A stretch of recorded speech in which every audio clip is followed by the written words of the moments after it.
You're going to love this strawberry banana smoothie that's made in 1 minute.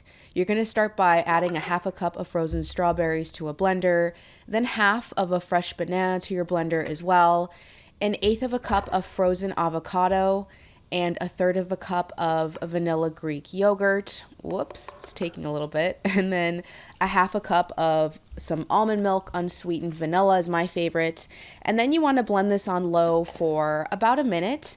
I like my smoothies on the thinner side, so if you want to add frozen bananas for a thicker consistency, please do so. And you have a fresh strawberry banana smoothie.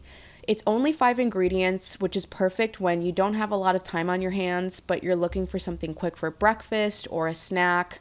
I really love making this, especially with that frozen avocado. It creates such a creamy texture. And then I love to top it off with a little bit more fresh banana and add a straw to it, and it's ready to go. Enjoy.